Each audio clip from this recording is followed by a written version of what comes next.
Sigue el camino amarillo. Sigue el camino amarillo. Sigue el camino amarillo. Sigue el camino amarillo. Sigue el camino amarillo. Las respuestas que se esconden en la lectura. ¿Qué me descubre este libro?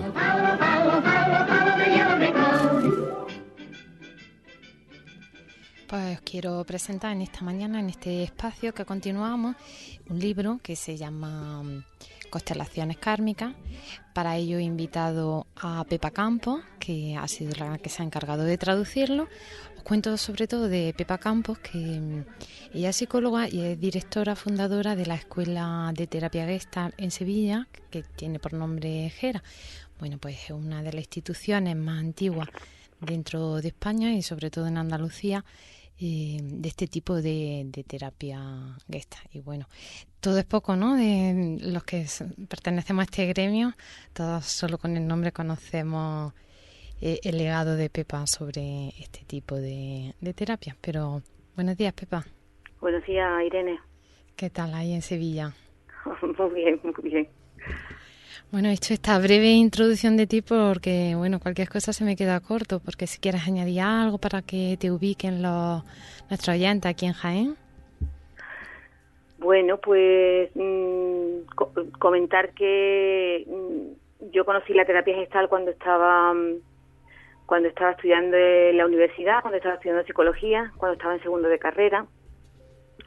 Y una compañera me invitó a que si yo estaba interesada en hacer un encuentro con un grupo de personas, con un terapeuta que venía de Madrid, que en aquel tiempo era Víctor Sánchez, que era alumno directo de Paco Peñarrubia. Y yo le dije que sí, que yo estaba encantada. Y ahí empecé mi contacto con las Gestalt en el año 1983, hace ya unos cuantos de años. Hace ya, sí. ¿Y cómo surge luego después, no, en ti fundar escuelas, poner escuelas, dedicarte a esto? Pues mira, en aquel tiempo que yo me formé no existían las escuelas, existía solamente la Asociación Española de Terapia Gestal y eran los profesores los que los invitábamos para que vinieran a Sevilla a formarnos. Yo estaba entusiasmada con la terapia gestal porque para mí fue como aire fresco, como una entrada en la libertad, en la capacidad de expresar todo lo que tú eres. Bueno, para mí fue maravilloso, fue como entrar de verdad en la vida, ¿no? En la vida llena de posibilidades. Entonces yo estaba súper entusiasmada con el trabajo. Y al principio una compañera y yo pues creamos un grupo para un terapeuta que en aquel tiempo era nuestro tutor, pero conforme fue pasando el tiempo nos dimos cuenta que bueno, que nosotros queríamos como darle todo lo que habíamos aprendido y todo nuestro amor y todo nuestro apoyo y como crear algo nosotras, ¿no? Y fue en el año 1992 cuando creamos nuestra primera escuela, que fue una primera escuela que duró 5 años, porque luego surgieron un poco de desavenencia entre nosotras y ya pues ahí nos separamos y yo creé Gera en el año 1997. Yo quería saber realmente qué era yo capaz de crear, ¿no? Fíjate. Y ahí pues me puse yo sola, claro, nunca está una sola, ¿no? Siempre tiene a los compañeros que vienen a trabajar y luego al equipo que con el paso del tiempo se ha ido formando, que todos son antiguos alumnos de la escuela. Sí, pero bueno, hacer esa avanzadilla ya es de mucho mérito, ¿no? Y emprender, bueno, todo lo que conlleva, bueno, tal proyecto. Sí. Y bueno, quiero que nos cuentes también, porque recientemente estás metido en esto, que me parece también, bueno, no menos respetuoso, ¿no? De traducir un libro del alemán. Sí. Cuéntanos esta historia, cómo llega, cómo conoces el libro, qué te motiva para eso y bueno, contando también que me imagino que, no sé si el alemán tú ya lo dominabas o sí. ¿Cómo ha surgido esto? Bueno, pues yo soy una buscadora, siempre habla de los buscadores de la verdad, ¿no? Yo me siento una buscadora y yo siempre estoy buscando, ¿no? Estoy buscando, la terapia gestal me ha dado muchísimas respuestas, pero me faltaban algunas cosas más por por encontrar. Y entonces, pues una compañera mía de la escuela, Magdalena, me dijo, voy a ir a Barcelona, que viene una terapeuta alemana, que es muy mayor, que es muy interesante, Erika Schäfer. Y entonces en julio de 2015 fuimos a Barcelona a conocerla, y me encantó el trabajo de Erika, me encantó el trabajo que hace ella, y la invité a que viniera a Gera, a mi escuela, a trabajar, pero ella me dijo, oh, yo soy muy mayor, tengo más de 80 años, y digo, bueno, pues entonces yo voy a Alemania. Madre Y mía. me fui a Alemania, yo no sabía alemán, nada, y en ese momento me puse a estudiar alemán. En julio de 2015 me puse a estudiar alemán de forma intensiva. ¡Qué reto! Sí, con un montón de profesoras, tenía profesoras en mi casa, luego iba a la academia y tenía varias profesoras también, y he aprendido alemán de forma intensiva. Y bueno, estoy muy contenta del aprendizaje del alemán, porque a mí me encanta aprender, entonces todo lo que me gusta aprender, pues estoy encantada cuando lo hago. Y también de lo que estoy aprendiendo allí, ¿no? Con ella, ya este año en octubre termino, llevo 3 años ya trabajando con ella en Eisenburg. Ella trabaja en Eisenburg, que es un lugar que está en medio del campo, a 100 kilómetros de Múnich, y estamos en plena naturaleza. Lo único que hay en esa zona es, al lado de ella, un monasterio budista. Está el monasterio budista y ella. Y ahí estamos en plena naturaleza, pues aprendiendo todo lo que ella nos enseña. Así que decidiste que el idioma no iba a ser un impedimento para esto, que tú habías encontrado motivación. Sí. Sí, cuando hay motivación se pueden mover montañas. Sí. Eso Bueno, lo tengo clarísimo. Claro, ¿no? Eres como un ejemplo, ¿no? Lo digo porque en consulta siempre vemos a la gente, no, yo ya soy muy mayor para hacer eso, Sí. o ya es como en el tiempo, ¿no? Y yo siempre digo, a ver, es verdad que si uno estudia a su edad es más fácil, si uno, Sí. todo a su edad es más fácil, pero no Sí. quiere decir que sea imposible no hacerlo en otro momento de la vida, ¿no? Claro, Porque- yo voy a cumplir ya 60 años en octubre. Y bueno, empecé esto con 57. Claro, en una formación que Sí. te requiere de coger el avión de forma periódica y bueno, y salvar el idioma, que no es poco. Sí. ¿Qué creías? O sea, qué se manifestó que lo sentiste tan poderoso para meterte en este cambio? Porque me imagino que no... A ver, que si hubiera sido como, bueno, algo que me atrae, pero no hubieras encontrado tanta energía, ¿no? Para todo lo que estás haciendo. Me motivó mucho el tema de que yo tengo artrosis. Entonces, como ella trabaja con las enfermedades, eso me motivó mucho. Y lo que vi en los trabajos que ella hacía, me pareció que era una enseñanza que no estaba al alcance de todo el mundo y que era bueno que esa enseñanza pasara a ser de dominio de todo el mundo. Eso me motivó muchísimo. Claro, y desde ahí también la oportunidad que estás dando con la traducción esta que has liderado del libro. Sí. ¿A quién recomienda este libro? Que cuéntanos un poco, ¿no? Sin desglosárnoslo para que sea como un aperitivo de los que nos escuchan, que puedan ir, pero estarán diciendo, bueno, este libro es para terapeutas, es para alumnos, es para pacientes, ¿a quién va destinado este libro? Sí, el libro va destinado al público en general. Está destinado a los terapeutas que están trabajando con esto o que están interesados en trabajar con las constelaciones o que están interesados en ver los avances que se consiguen con este trabajo, y está también dedicado al público en general porque el libro de ella, este primer libro contiene 11 casos clínicos donde los casos están descritos literalmente cómo ha sucedido en la sesión cada uno de los pasos. Es fácilmente entendible y comprensivo, y además una cosa muy interesante es que Erika hace un seguimiento en el tiempo de las personas con las que trabaja, entonces se ve cómo las personas, los cambios que se producen en su ser, en su vida, se mantienen a lo largo del tiempo, y eso me parece súper interesante, y hay mucha información nueva que no está en la calle accesible a todo el mundo, y a mí me parecía muy interesante que esta información nueva estuviera accesible porque nos va a abrir nuestra mente. Nos va a abrir nuestra mente y nos va a hacer que la sociedad cambie. Pepa, sí. Y este seguimiento que dices que ella plantea, porque me parece, bueno, muy curioso, sobre todo, ¿no? Porque a veces como terapeuta encaminamos un proceso que es largo en el tiempo y vamos observando, vamos acompañando a la persona que viene, vamos viendo cómo va evolucionando, pero es verdad que hay determinadas terapias que ahora cada vez, bueno, pues se está generando más, que son como igual sesiones más de un seminario, momentos más sueltos que viene la persona con algo que es evidente, bueno, con alto sufrimiento y luego se va y los terapeutas también nos quedamos, ¿qué fue? A mí a veces me ha sucedido, ¿qué habría pasado? ¿Cómo le estará yendo a esta persona? ¿No? Entonces me parece muy interesante lo del seguimiento. ¿Me puede explicar un poquito cómo llevarlo a cabo? Porque también son pistas, ¿no? Que igual todos los terapeutas, independientemente de la corriente que trabajemos, estaría bien como enriquecernos con eso. Sí, el seguimiento que ella lleva de los pacientes se lo hacen espontáneamente las personas le escriben al cabo del tiempo diciéndole cómo va su vida. Es algo espontáneo que sale de ellos en agradecimiento por el bienestar recibido, por la mejora que tienen. Entonces le escriben cartas a ella donde le cuentan cómo va su vida.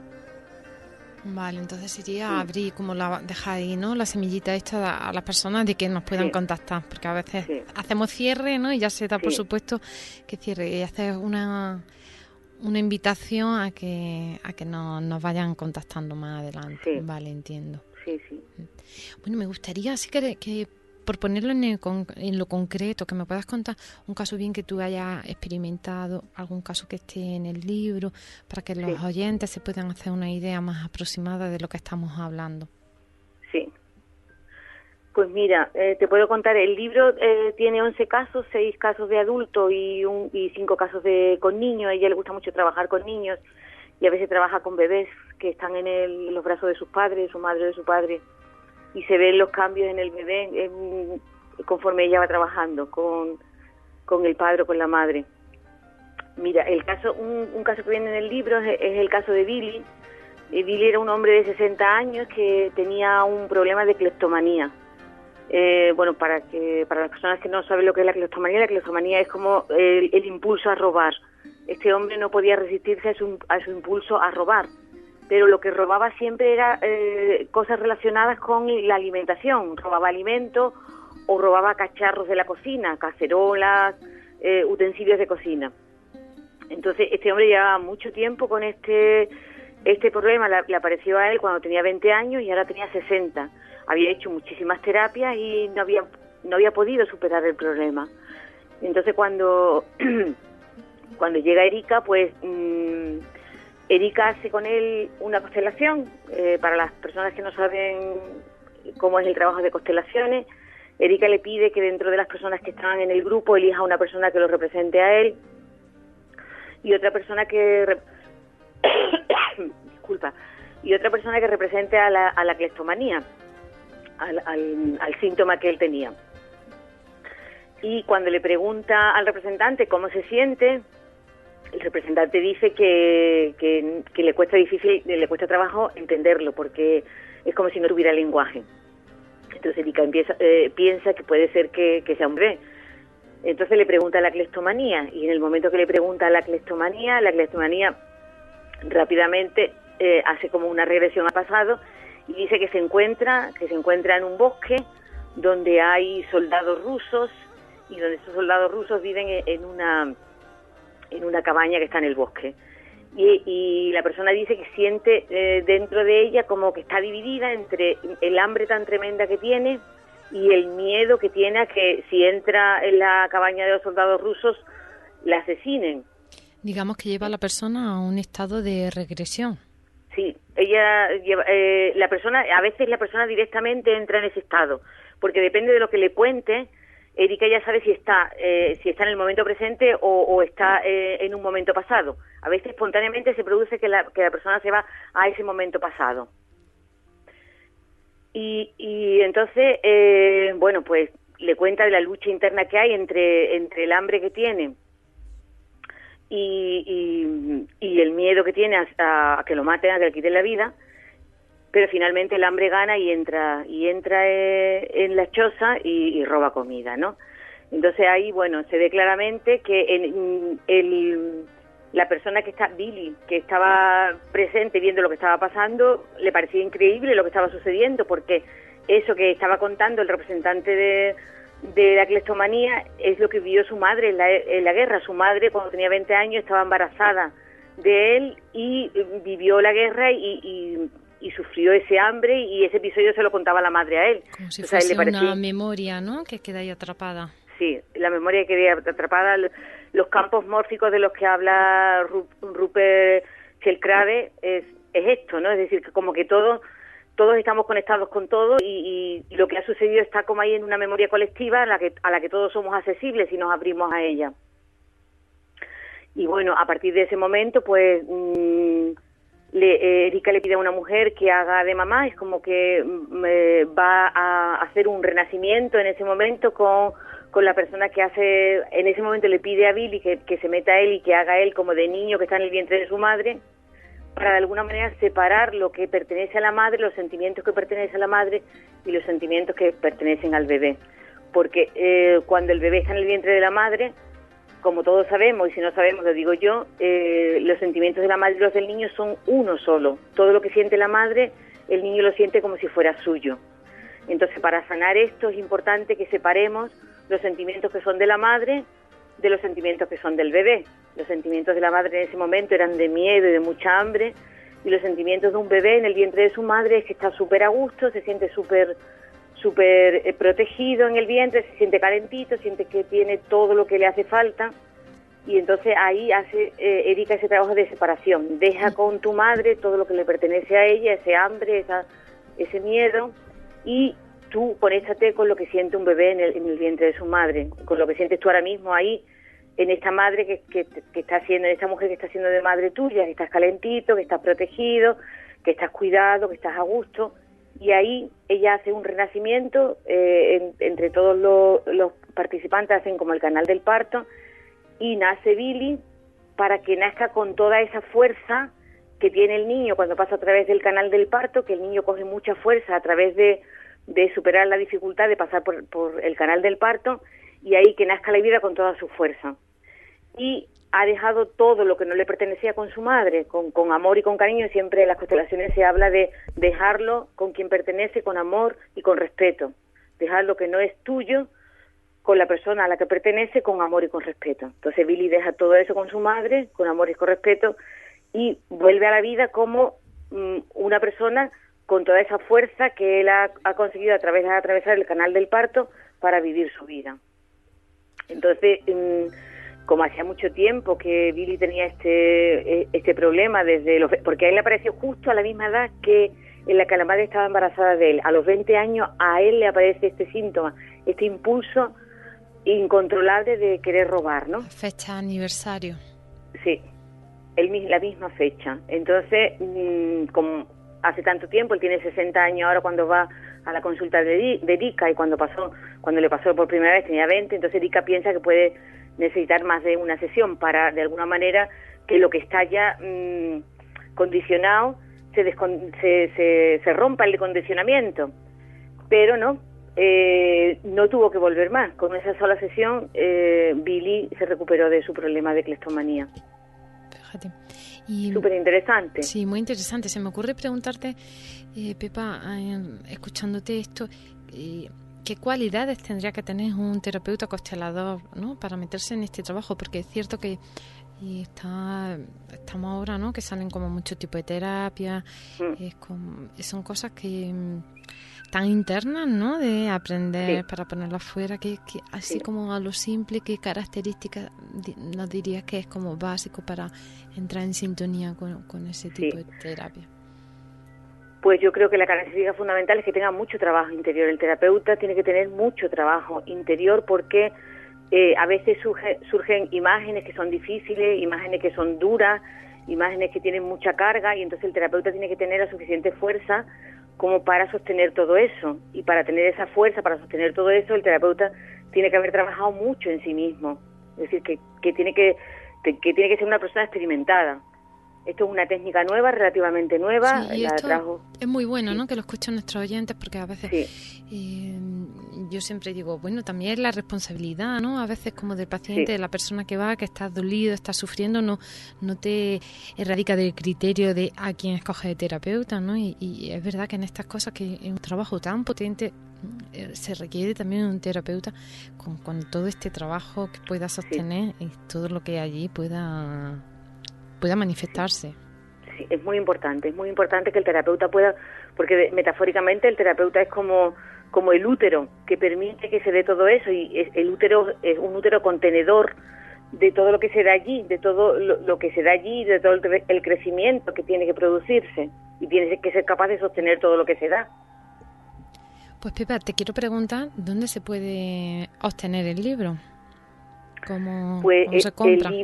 El libro está en librerías, y la editorial que lo ha publicado es la editorial Mandala, y entonces directamente uno lo puede pedir a Mandala o en cualquier librería que lo puede pedir si no lo tiene. Y además está también el libro electrónico, también está en la versión electrónica. Vale.